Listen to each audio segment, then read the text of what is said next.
Mother Nature provides if we just pay attention. Look at these. These are delicious berries off of the Saskatoon bush. It's almost like a tree. It's like 20 feet tall. And it's got probably thousands of little berries on it. And it just gives them to us every year. And we come by and we pick the ones that are ready. And we leave the ones that aren't. Because then they become ready. And then we can pick them again. And when we do it naturally, and we let things ripen on the vine, it gets all the nutrients from the sun and the ground. The bush has turned dirt and decaying matter into edible fruit. It's a creator, just like we are. You know, we take these living things and we turn them into dirt. And then this bush takes the dirt that we give it and turns it back into fruit. So it's kind of a cool symbiotic relationship that we have here with our food. You know, we're gathering it from the source rather than getting it from the stores. You know, phonetically it sounds almost the same, but the implications of including middlemen that desire profit in our ways of eating and being healthy is proving not to work for a lot of people. So what we could do is we can recognize the options that exist beyond what has been advertised to us by people that want to make money. That's why they advertise, right?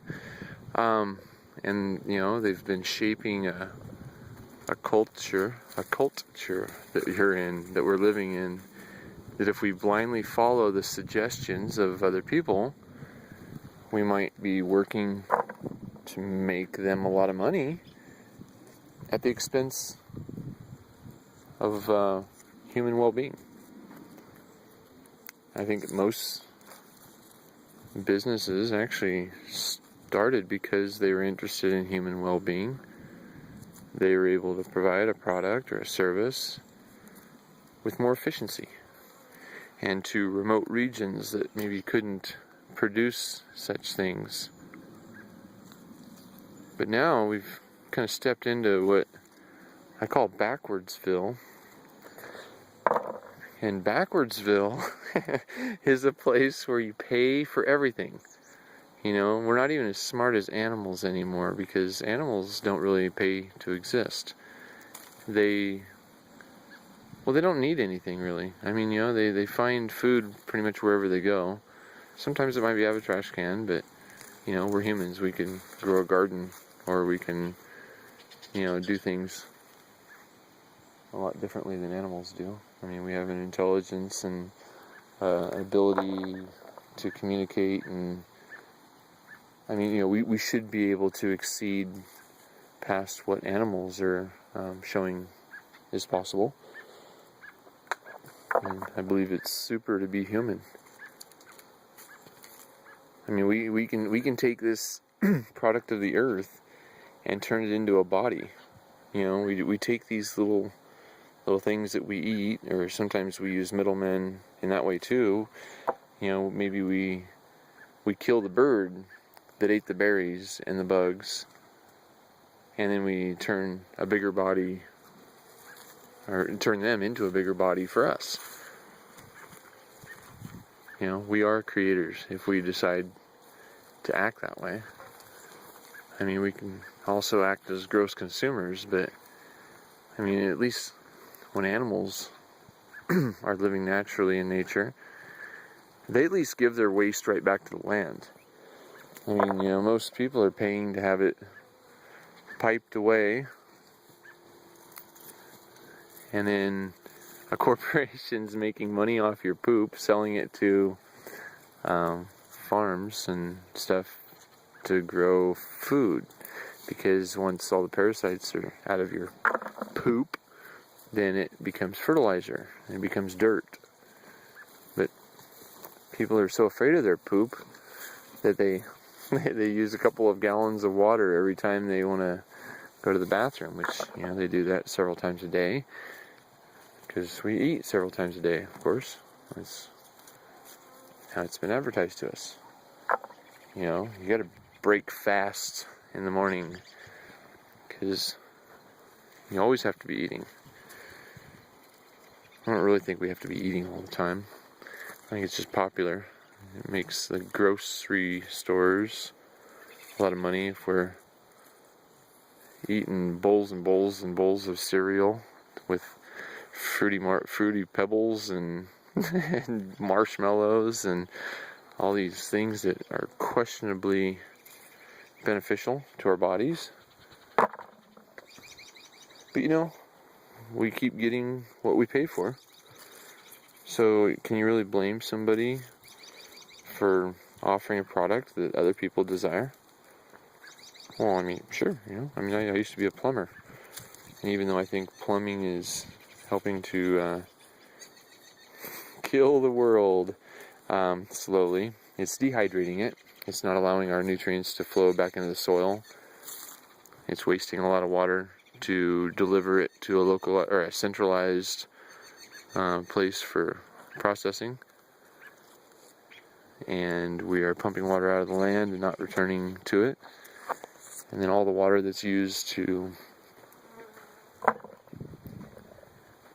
get the poop to the plant, you know, after it's been somewhat purified, I don't think they really get all the drugs and stuff out of the water, but that's another subject.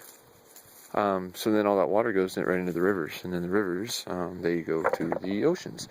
And since the 1950s, we've kind of noticed a rising ocean level, and there's talk that it's due to global warming. Well, global warming also happens when we don't keep the water to the land, because water is a great stabilization tool, and a hard-packed soil is not.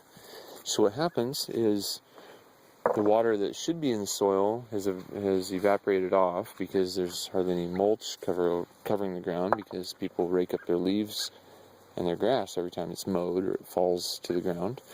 So we're leaving bare soil, and bare soil compacts and creates runoff whenever it rains, and runoff creates erosion because it does it quickly. It washes all the silt away, so rivers turn brown from the mud, and so then they start filling up with silt.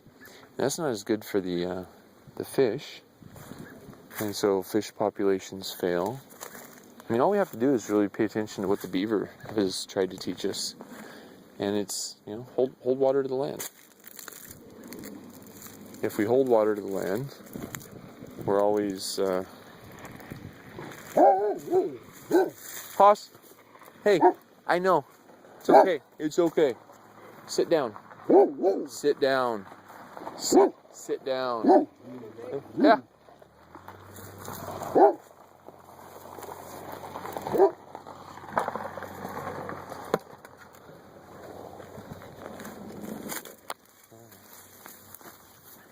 Anyway, sir, I don't have a pause button, so you dealt with life right there too, without any time travel. Anyway, we're talking about the beaver and how he teaches us to keep the water to the land. If we hold water to the land, everything thrives.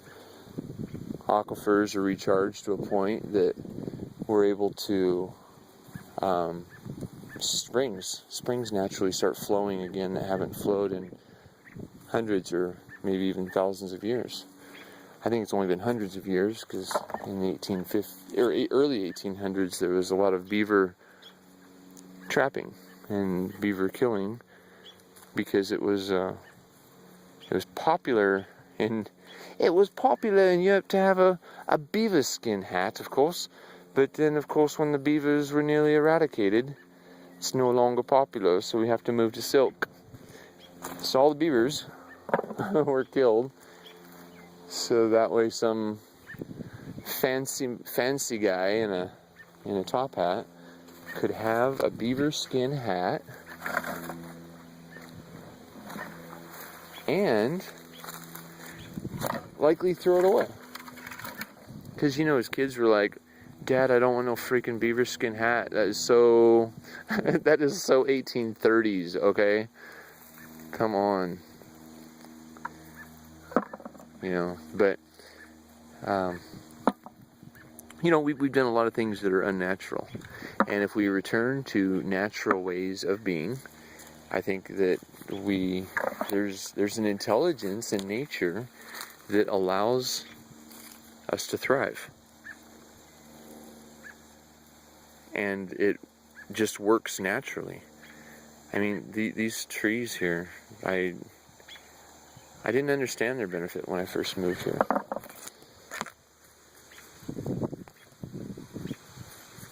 I didn't know that learning a plant is like meeting a new friend. I mean, these berries they're delicious. I've missed out on these for years because I was like, oh, what if they're poisonous? Well, what if? What if my aunt had a dick? Would she be my uncle? I don't know. In this day and age, women have dicks, and or I don't even know. I don't even know what is that.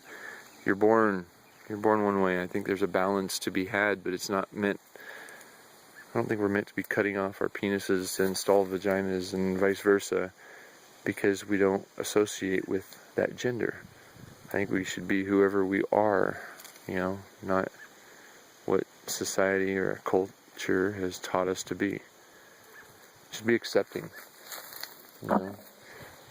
Nowhere in nature do I see, maybe I just haven't seen it, but I haven't seen bucks turn into does. I haven't seen bulls turn into cows. It's just not something that happens. And, you know, modern science, we can do amazing things. And they put my body back together a few times. But our mental health, our connection to nature is a poor connection for many people. You know, they're afraid of nature. Well, I mean, now they even want to charge you to visit nature. That's a sick culture that wants to charge you to experience nature. Just because they've paved it and they've put up fences and and provided trash cans and toilets, that doesn't mean that, you know, they ask, does a bear shit in the woods? Well, yeah, pretty sure he does, because that's where he lives. I mean, the answer could be, does Rob shit in the woods? Well, that's where I'm at. Yeah, that's the answer. I shit in the woods, and I don't look for a toilet to do it in. I just take my heel or a stick and I'll cut me a little hole in the ground, and then I poop in it. And then there's tons of stuff like, you know, Mullen is a really good one for butt wipe. I mean, you know, it's not like a process that needs a grocery store to handle. You know, I mean, pooping is pretty natural, and I don't think we talk about it enough. So I'm just gonna say poop, like, I don't know, 4 more times. Poop, poop, poop, poop, poop, and hopefully we start recognizing that our poop is what feeds trees, and our poop is what feeds soil. And if we stop giving it away and we start putting it back on the land, we can actually be creating landscapes that thrive. I know what you're saying. I don't want to be eating something that just grew out of my poop. That's why you plan accordingly, and you plant trees on top of the trenches that you've placed your poo in. And the trees take years to mature before they ever start producing fruit, but they're getting a great resource while they're growing. So if we started doing things a little bit more naturally, if we started spreading out a little bit, they talk about global populations that are unsustainable. And you know what? They're right. We do have a population of gross consumers that is unsustainable with our environment. I believe that is a true statement. But with a small shift of action, those gross consumers become awesome creators. And their actions, instead of being just an act of consumption, becomes an act of creation as well. When we work naturally, symbiotically with our environment, everything thrives. I mean, the human mechanism, the human body, this human experience that a lot of us are participating in. Well, most of us are here, but are we consciously participating in it? I mean, is life a struggle, or when we were kids, it was super easy to be happy. As we get to be an adult, it seems that happiness is kind of something that needs to be kick-started. We need to hire a comedian, or we need to watch somebody get we watch somebody get fucked up. I mean, I've watched some of those videos, where people are just like, oh my god, that must have really hurt, but they were just being so dumb that it's funny. I mean, it's never want anybody to truly hurt themselves, but pain or stupidity should be painful. That's how we learn. I think that's why pain and brain rhyme. It's kind of a natural phenomena. My grandma taught me that when I was young. I was a little kid, probably 4 years old. I'm reaching up on the counter to grab some cookies, and there was a hot toaster there. And she says, "Hey, don't do that." Well, me being in my infinite wisdom, kept on trying to do it. And so she's like, "Well, all right, this is where you learn cause and effect." Well, I didn't really know what that meant until I burned myself. And so I burned myself, and it really hurt. And she looked at me, and I was 4 years old. I was in tears, and I can't believe that my grandma would let that happen to me. And she looked at me just calm as anything, and she says, "See, now that's why I told you not to do that. So if you want to learn from me, you'll listen to me. But if you don't want to learn from me, and you want to have a difficult path in life, learning everything through your own experience," which is one way to learn, but if we take from the experience of the past and the experience of our elders, and we step forward into a more efficient and intelligent way of being, a more conscious way of being,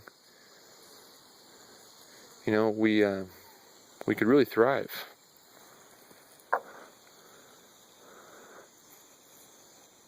But we have to be willing to step forth into conscious thought. We have to be willing to be responsible for ourselves. Because it's really easy to live life when we can blame someone else. But when we have to take the responsibility for ourselves, that's when you really start to, I call it thrive, because who wants to just survive. I mean, I've been in situations where you're happy to survive, sure, but it's not the way that we should always be. I mean, there's way more to life than just surviving. Seems that many people are working their life away to try to make a living, and they have seemingly forgotten to live life.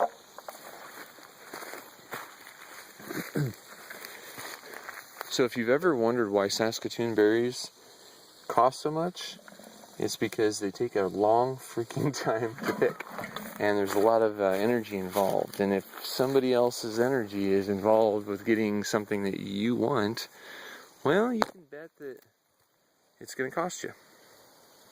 But if you come out to nature and you pick them yourself, all you have is your time, and you know, you're connecting to nature. And like right now, I'm holding on to this tree, and it's telling me a story.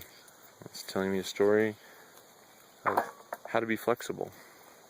Because when the wind blows, you'll break if you're too rigid. And when things get too heavy or you've held on for too long, let them go.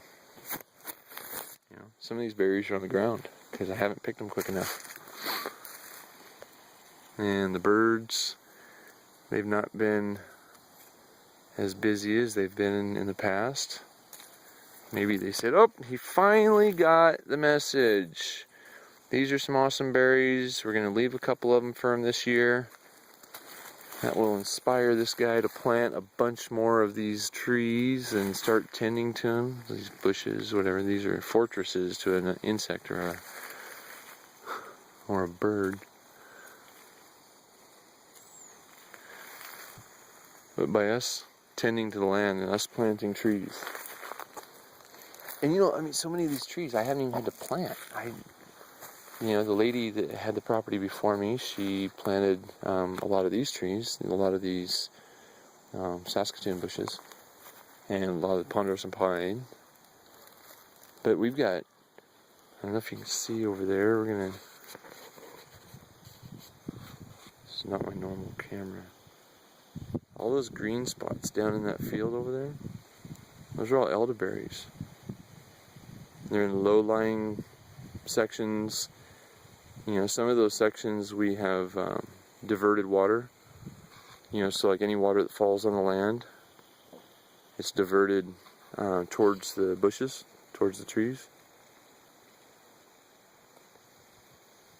I mean, you know, these hillsides look barren. There's food all over them. We're planting a lot more. We're putting in drip irrigation. We're helping Mother Nature with small shifts in how we do things.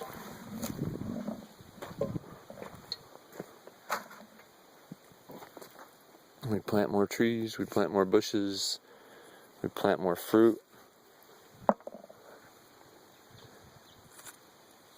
And we spend less money at the stores.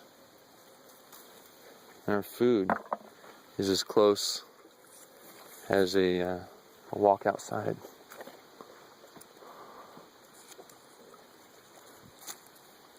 And that's, I think, the way Earth is supposed to be. It's supposed to be a garden. It's supposed to be a Garden of Eden. And we got a lot of people growing, they're growing grass. And then they go buy their food from the store. When a tomato that comes off your own plant doesn't even compare to the stuff that is months old or weeks old that you're getting at the store. It doesn't even compare. But if you don't do it, you won't experience it. And if you don't experience it, you'll never know what you're missing. So you can stay shopping at the stores, or you can learn how to shop at the source. And when you shop at the source, it's all free. And when we take care of it, we build more of it. And when we build more of it, it heals nature. nature doesn't really need humans, but since we've had a negative influence on this place, we could also serve as a positive influence in the shift of our actions.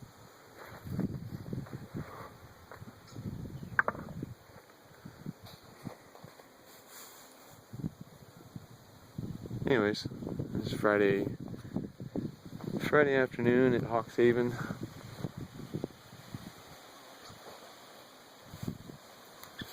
This is this is how I get dressed for work every day.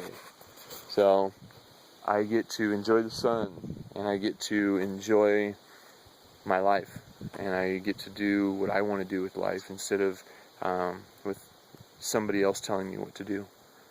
So anyway, I just wanted to let y'all see what a little bit of freedom looks like. Here at Hawkshaven, we teach how to be independent, how to live free, how to be happy, how to be peaceful within yourself. And if you can be peaceful within yourself, and if you're pushing peace in your environment, our environment becomes very peaceful. Namaste.